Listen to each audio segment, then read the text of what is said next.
If your phone doesn't stop ringing, your team can't coming to you to ask questions, your business doesn't seem to run without you, that's not really proof that you are so valuable. It's proof that you've become a bottleneck. A lot of strong owners and senior leaders get trapped in this space. They're very busy people, they're responsive, they're responsible, they're deeply committed to the business. But over time, too many decisions, relationships, approvals, and problems are forced to run through them. In this video, I'll show you how to recognize when you have become the choke point in your own company and why the real issue is not how busy you are, but how much the company still depends on you personally. I was recently talking with the owner of a small 7-figure business who's just maxed out, super busy, constantly getting stuck back in the weeds, and the company is stuck. It's just not able to grow, and it's been stuck for a while. And I pointed out to him that I have clients that are 10 times larger than his company, 20 times larger, no joke. And those leaders are just nowhere near as busy as he is. They don't work as hard as he does, not because they're lazy people. They are not because they don't care. They care deeply, but because they just don't have to. Because they've built systems, they've built structures, they've built a leadership team, they've built processes that diffuse authority and diffuse responsibility amongst their team so the team is able to step up and carry things. His eyebrows shot up. He's super shocked by this. He didn't really know how to absorb it immediately, but it's a key thing that you have to address and deal with is at a certain point, the way you're leading makes you become the bottleneck or the choke point in your organization. I was just yesterday talking to another leader, pointing over here because it's the meeting room that I have. And this particular leader, as she was talking about all the things she had to do, all the balls she's got up in the air, you could just see her energy go up and up and up and up. Her voice was getting higher. Everything was just going up. And the challenge is are you willing to stop? Are you willing to start letting some of that down? And for her, that's the question she still has not yet answered, even though I asked it to her point blank, because she kind of likes some of that energy and some of that attention. So here's the thing. Leaders usually are asking the wrong question. They're usually asking, why am I so busy? Why is there so much to do? Why can't I find the right people or hire the right people? And instead they should be asking, why does so much still require me? Why haven't I built a structure so that fewer things need me to be involved? And I get it. You might be a smaller company. You might be maxed out. But I can tell you for a fact, your competition is out there somewhere figuring it out. It's like I tell my son who's a wrestler, if he doesn't feel like getting up and wrestling in practice, it's like, well, somewhere somebody out there is wrestling hard right now. And when they meet you on the mat, you're going to feel sorry that you weren't out there training. And so it's the same thing in business. Like, yes, it is hard, but the switch can happen. The challenge is in our mindset, we can make it hard to believe that we can do that. Leaders usually misdiagnose the problem. They'll say, I don't have enough time. I wish I could clone myself. I'd give it to my team, but they're not ready. They don't have the maturity. They don't have the skills. Some of that might be true, but how do they get those skills? How do they get that readiness? I can't find anyone that's good. Okay, you and everyone else is struggling to hire in most jobs, most positions. What really the problem is not your team or your ability to give them or just this sort of ambiguous busyness that's out there. The problem is that too much depends on the leader's personal decision-making, on your personal knowledge, on the relationships that you have, on the approvals you need to make, on your just get up in the morning and put effort into things. Too much relies on you. And we have to begin distributing that out. All companies need leadership, but not all leadership needs to run through one person. Leadership's a function, it's a service, it's a part of the company. It isn't necessarily a person. You can noodle on that concept for a bit. Leadership needs to be provided. You as the senior leader need to direct and guide overall leadership, but you don't have to provide all of it. You can create structure, you can create systems, and you can build a team that is able to help support your ability to provide leadership. Bottlenecks, especially leadership bottlenecks, are often self-reinforcing. In other words, you get stuck in this negative feedback loop where like the leader I was talking to yesterday, where she just doesn't believe that there's a way out of this. And it's because she's reinforcing this negative feedback loop that keeps getting her sucked back in to the situation. The first reason this happens is they like to rescue. Maybe this is you.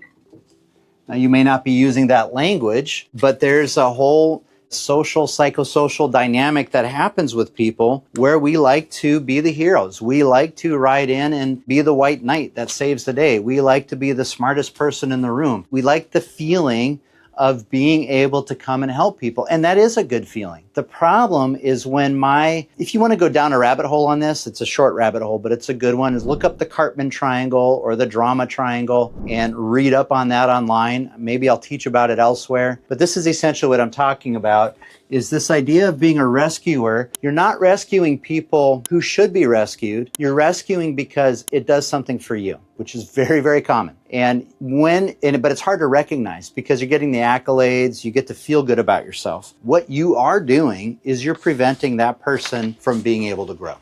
When you rescue them from learning, when you rescue them from feeling the difficulty of the experience, when you rescue them from making a mistake and then having to correct a mistake, you are preventing them from having the same kind of growth experiences you probably had to go through to get to where you're at. And so you need to stop teaching your organization that when things get hard or things are tricky, you need to go and get you again back into the mix to fix things and figure things out. You've taught them that. You need to unteach them that by stopping the rescuing dynamic. If this is useful, like this video and subscribe. I talk about the leadership problems that show up when real companies grow, transition leaders, or prepare for secession. The other thing that creates a problem is a tendency to undefine or maybe underdefine is the better word.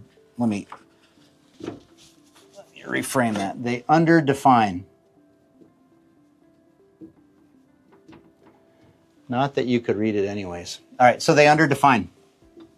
What I mean by this is they give people work to do, but they underdefine what actually needs to be done. They don't describe it fully. They don't fully describe expectations in a way that everybody has the same understanding. They don't describe how success will be measured, how everybody will know that you're done. They don't describe who's necessarily responsible. They don't describe when it's supposed to be done by. They don't describe who they're supposed to report to, and so on. And so these expectations are underdefined. This is so common, happens all of the time. And when you tighten just this up, it can make all kinds of things snap together in your company. It's like a magic trick, but it's huge. It has a huge impact.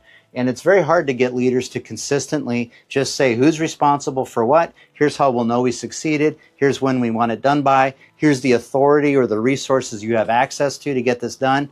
Now go and be successful. It's very hard to get leaders to do that. When they do, amazing things start to happen. The last thing is they underdelegate.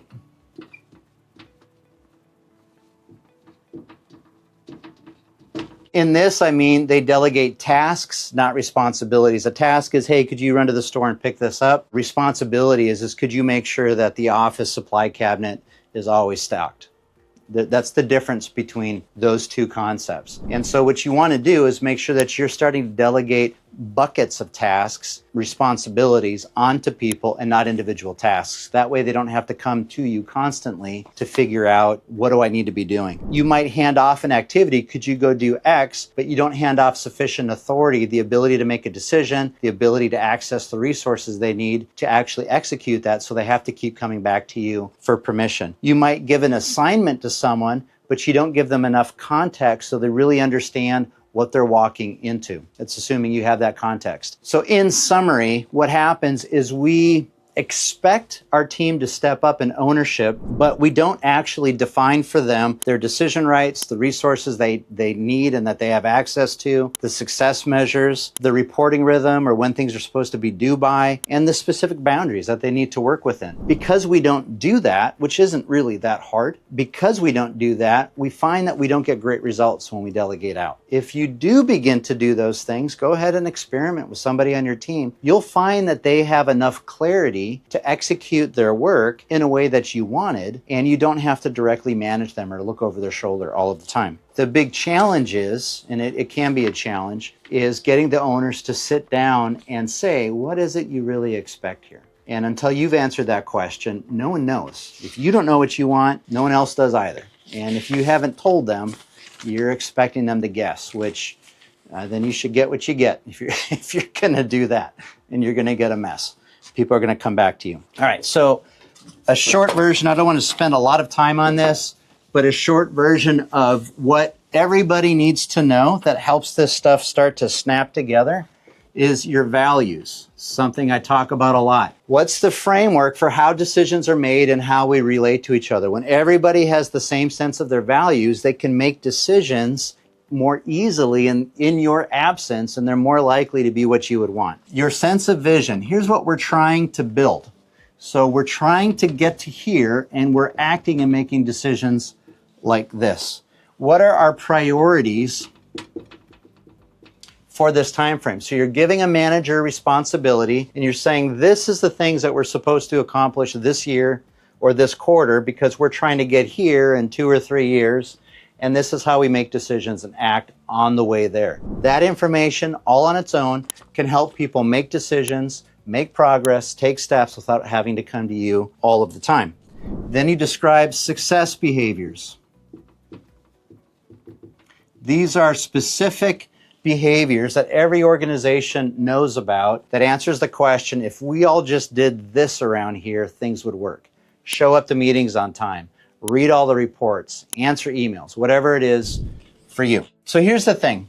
Being at the middle, being important, feels valuable, is very risky. If you're trying to sell a business and all the decisions run through you, all of the staffing choices run through you, all of the delegation runs through you, all of the stuff runs through you, a buyer will look at that, or the lender behind the buyer will look at that, and they'll say, too risky. That's called ownership dependency or leadership dependency, and that's a single point of failure. If something happens to that person, everything breaks, and the chances are highest that they won't be interested in buying your company. Now, you might not be interested in selling right now, but I use that illustration to point out how much of a value or how much of a red flag, I guess is the way of framing it, owner dependency or leader dependency is, and what that trips for other people that are looking at it. Instead of that viewing like, wow, you're doing a great job, you're super important, you're doing yeoman's work, you're making it all happen, they're saying, wow, if anything happened to you, this is all going to fall apart. Big, big, big red flag. That should be a red flag to you. Whether or not you want to sell, you should recognize if it's all running through you, that's a massive risk for your company, not just a limitation, not just a bottleneck.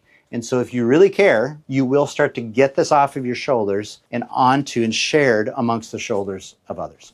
Now, if this describes you or your company, the next question is why senior leaders are not taking more ownership. Sometimes that is a people problem, but very often what's happened is you or the organization has trained the team to bring everything back to you. I cover how to address this in the video on the screen now. Click it and I'll see you over there.